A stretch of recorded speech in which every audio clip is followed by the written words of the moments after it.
Bonjour et bienvenue dans cette troisième partie relative à la gestion des articles. Nous allons aborder les options d'affichage disponibles sur Sage 50 Cloud Ciel. Commençons par le bouton Aperçu. Il permet d'afficher tout le détail de notre fiche article avec l'affichage de son image. La partie Navigation, elle nous permet de pointer sur les articles précédents et ultérieurs.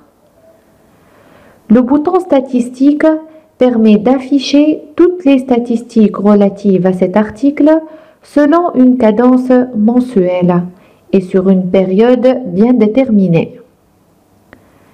Pointons sur le détail des ventes qui permet d'afficher plusieurs critères et selon notre cas, on a choisi d'afficher les factures et les avoirs validés avec tous les détails qui existent sur les différentes pièces commerciales et en ayant la possibilité de pointer sur un client ou un représentant bien déterminé.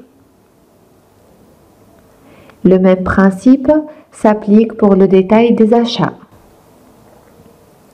Finalement, sur l'onglet Objectifs, on a fixé des objectifs mensuels pour qu'on puisse les comparer avec les réalisations effectuées, afin de pouvoir calculer les écarts ainsi que les taux de réalisation. Revenons maintenant à la liste de nos articles.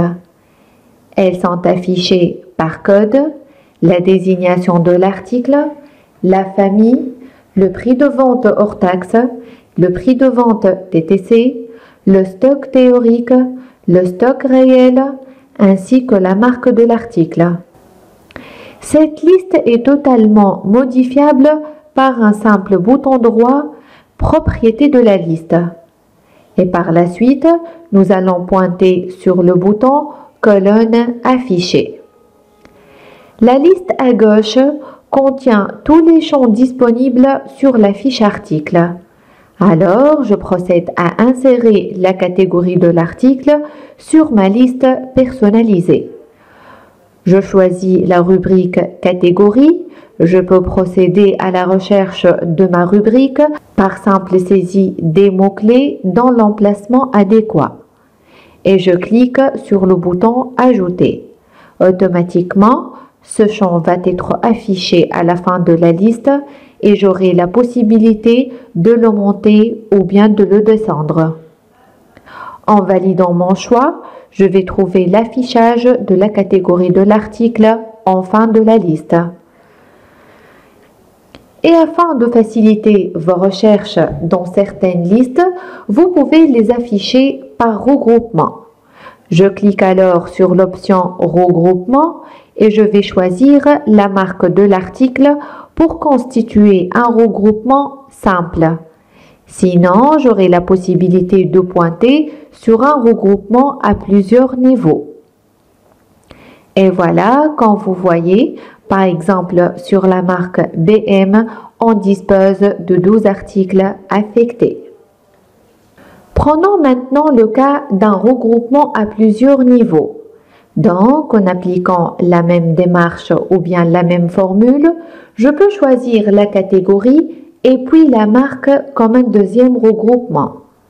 Et voilà, sur la catégorie montre, je trouve 16 articles affectés sur 6 marques différentes.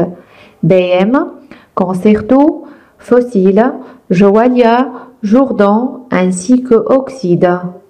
Finalement, j'aurai la possibilité d'annuler mes regroupements et revenir vers mon affichage de base, comme j'aurai la possibilité de cliquer sur le bouton Vue principale. À partir de ce bouton, on aurait la possibilité de réafficher l'aperçu détaillé de mon article, comme on aura la possibilité de détecter des graphiques prédéfinis relatifs à mon produit. Et cela au niveau de prix de vente hors taxe, prix de vente TTC, le stock théorique ou bien le stock réel. Et dans notre cas, je vais choisir le prix de vente hors taxe ainsi que le stock réel. Je peux passer par la suite pour choisir un axe horizontal qui va pointer sur la catégorie du produit. Et puis, je vais choisir le style de mon graphique tel qu'un secteur. Voilà, on peut détecter la répartition de chiffre d'affaires TTC sur l'ensemble des articles avec l'affichage des différentes valeurs relatives au chiffre d'affaires et au stock réel. Notre module arrive à son terme. On vous remercie pour votre attention.